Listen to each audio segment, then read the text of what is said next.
conforme al artículo 32 de la Ley Orgánica del Poder Legislativo del Estado de Zacatecas. Tiene el uso de la palabra el diputado Eduardo Rodríguez Ferrer, autor de la misma. Gracias, diputado. Con su permiso. Adelante. Atendiendo lo consignado en el artículo 95, solicito a usted respetuosamente me autorice dar lectura de una síntesis. Adelante, diputado. Gracias. El que suscribe, diputado Eduardo Rodríguez Ferrer, integrante de la honorable 63ª Legislatura del Estado de Zacatecas, con fundamento en lo dispuesto en los artículos 50, fracción 1 de la Ley Orgánica del Poder Legislativo, 96, fracción 1, 98, fracción 2 de su Reglamento General, elevo a la consideración de esta Asamblea Popular la presente iniciativa con proyecto de decreto al tenor de lo siguiente: exposición de motivos. En sesión ordinaria de pleno celebrada el pasado jueves 30 de abril de este año, el diputado José María González Nava y coautores sometieron a la consideración de la Asamblea una iniciativa con proyecto de decreto para reformar la ley electoral y la ley orgánica del Instituto Electoral, ambas del Estado de Zacatecas. En mi carácter de presidente de la mesa directiva, en su momento procesal oportuno, le concedí el uso de la voz al referido legislador para que procediera a dar lectura a la mencionada iniciativa. Y hecho lo anterior, el diputado Jesús Padilla Estrada invocó el artículo 32 del Reglamento General del Poder Legislativo. Solicitó al suscrito que se concediera el uso de la voz para fijar postura sobre dicha iniciativa. Percatándome que el artículo 32 citado efectivamente establece que los grupos parlamentarios podrán fijar postura respecto de las iniciativas y dictámenes. Siguiendo los cánones del procedimiento legislativo en el ejercicio de las facultades que me otorga la Ley Orgánica del Poder Legislativo y su Reglamento General, procedí a concederle el uso de la voz al diputado peticionario, considerando que tiene el carácter de coordinador de grupo parlamentario y por ende estaba en posibilidad de fijar la postura sobre la iniciativa en cuestión. Una vez terminada la participación del mencionado coordinador, dio comienzo a un álgido debate con posturas encontradas, unos diputados y diputadas afirmando que en mi calidad de presidente de la mesa directiva debía haber denegado la petición del coordinador del grupo parlamentario de Movimiento de Regeneración Nacional por no estar ajustada de derecho, y por otra parte, diputadas y diputados aseverando que si el señalado artículo 32 establecía entonces, resultaba pegado a derecho haber obsequiado dicha petición. La diputada Perla Guadalupe Martínez Delgado, con tono enfático, resaltó que estaba sentando un precedente. Pues bien, el debate surgió en razón de que, al menos en la presente legislatura, no se había invocado con carácter de precepto legal en cita, y ello quizás fue el motivo para levantar ámpula, situación que hasta cierto punto es parte de la normalidad de un órgano deliberativo como la Asamblea Soberana. De acuerdo con nuestro marco jurídico interno, la conducción de la legislatura local descansa en 4 órganos de gobierno fundamentales para el desarrollo de su función. El primero de ellos, la Comisión de Régimen Interno y Concertación Política, integrada por los coordinadores de los grupos parlamentarios, cuya principal atribución consiste en llevar a cabo la conducción política de la legislatura. El segundo, la Comisión de Planeación, Patrimonio y Finanzas, encargada de vigilar el ejercicio de la administración y control de los recursos del Poder Legislativo. Asimismo, la Comisión Permanente misma, que tiene la obligación de dar trámite a los asuntos pendientes al clausurarse los periodos de sesiones. Y por último, la Mesa Directiva, la cual ejerce una función dual. En primer término, tiene a su cargo la representación política de la legislatura ante los poderes ejecutivo y judicial del Estado, así como con los ayuntamientos y demás organismos y órganos, dependencias de los 3 órdenes de gobierno, y por la otra, despliega importante misión de dirigir el funcionamiento del Pleno en periodos de sesiones. Bajo esta tesitura, el artículo 110 de la referida Ley Orgánica del Poder Legislativo dispone lo siguiente: corresponde a la mesa directiva, bajo la autoridad de su presidente, preservar la libertad de las deliberaciones en los recintos de la legislatura, cuidar de la efectividad del trabajo legislativo y aplicar con imparcialidad las disposiciones de esta ley. del reglamento general y de los acuerdos que apruebe la legislatura. Entonces, la mesa directiva debe actuar en todo momento soportando sus decisiones en tres premisas, a saber, preservar la libertad de las deliberaciones, cuidar la efectividad del trabajo legislativo y aplicar con imparcialidad las disposiciones legales. De esta forma, siendo el proceso legislativo la sucesión de fases debidamente concatenadas con un fin último,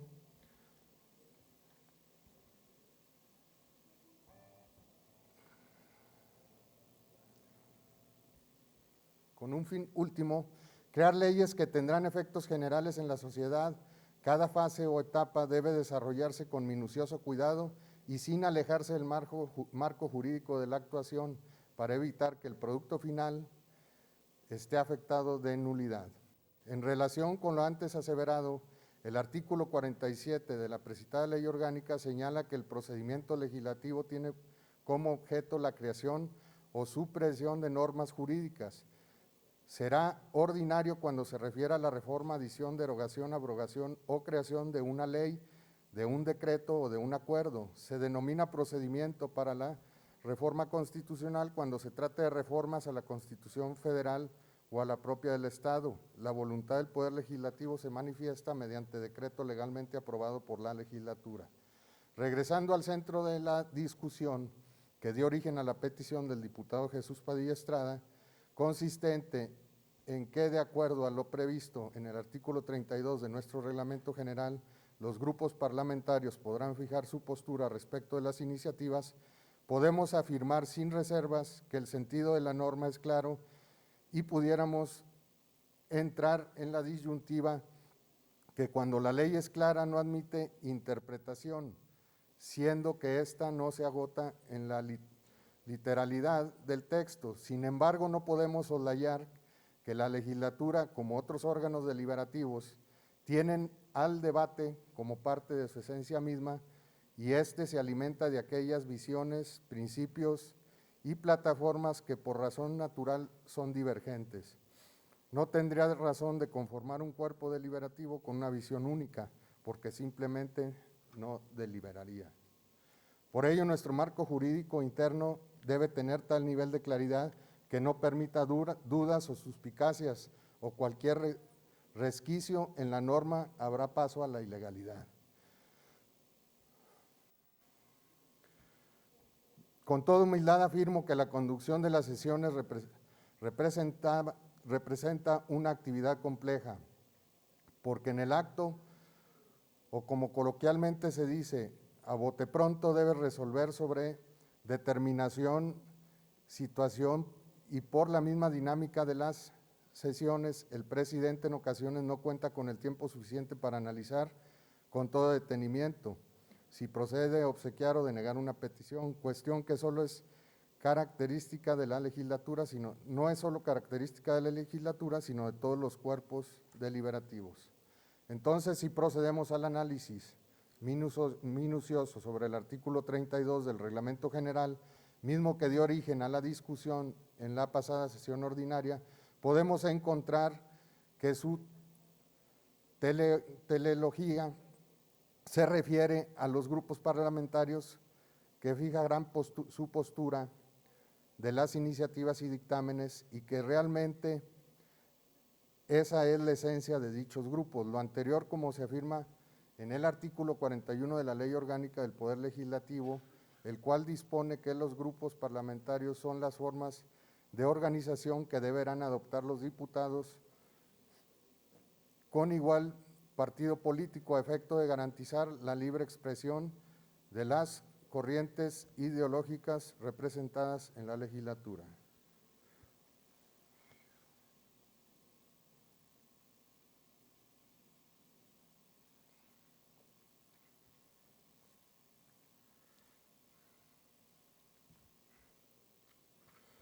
Estos grupos se mueven bajo la misma declaración de principios, plataforma electoral, programa de gobierno, programa de acción, o sea, tienen una misma visión y por ende es obvio que deben fijar su postura respecto de las iniciativas y dictámenes. No obstante ello, dicha postura debe expresarse en el momento procesal oportuno, es decir, en la fase precisa, para no trastocar el procedimiento legislativo ordinario, el cual en los términos del artículo 48 de la Ley Orgánica del Poder Legislativo se conforma en las siguientes fases: como número 1, iniciativa; número 2, dictamen de la comisión; número 3, discusión en el Pleno; número 4, votación y aprobación en su caso; y número 5, remisión al Poder Ejecutivo.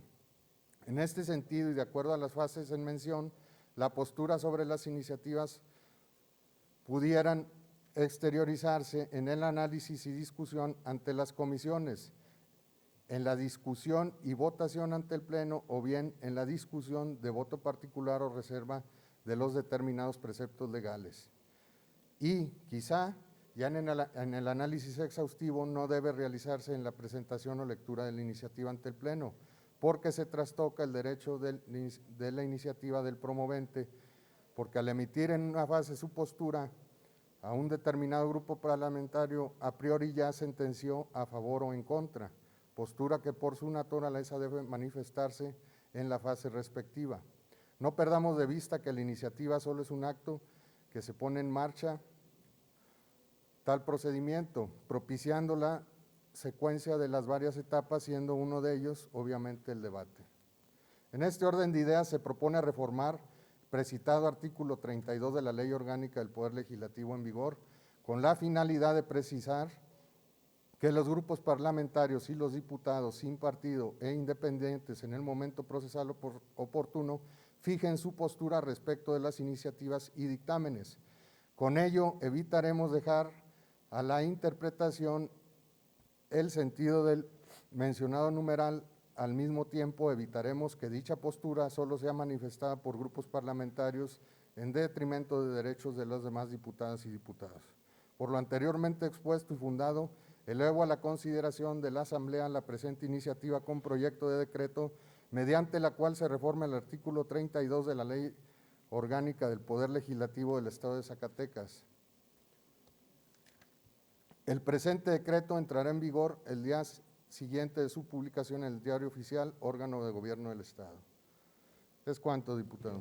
Gracias, señor diputado. A la iniciativa leída se turna para su estudio y dictamen a la Comisión de Estudios Legislativos y Prácticas Parlamentarias. Continuando con el orden del día, corresponde darle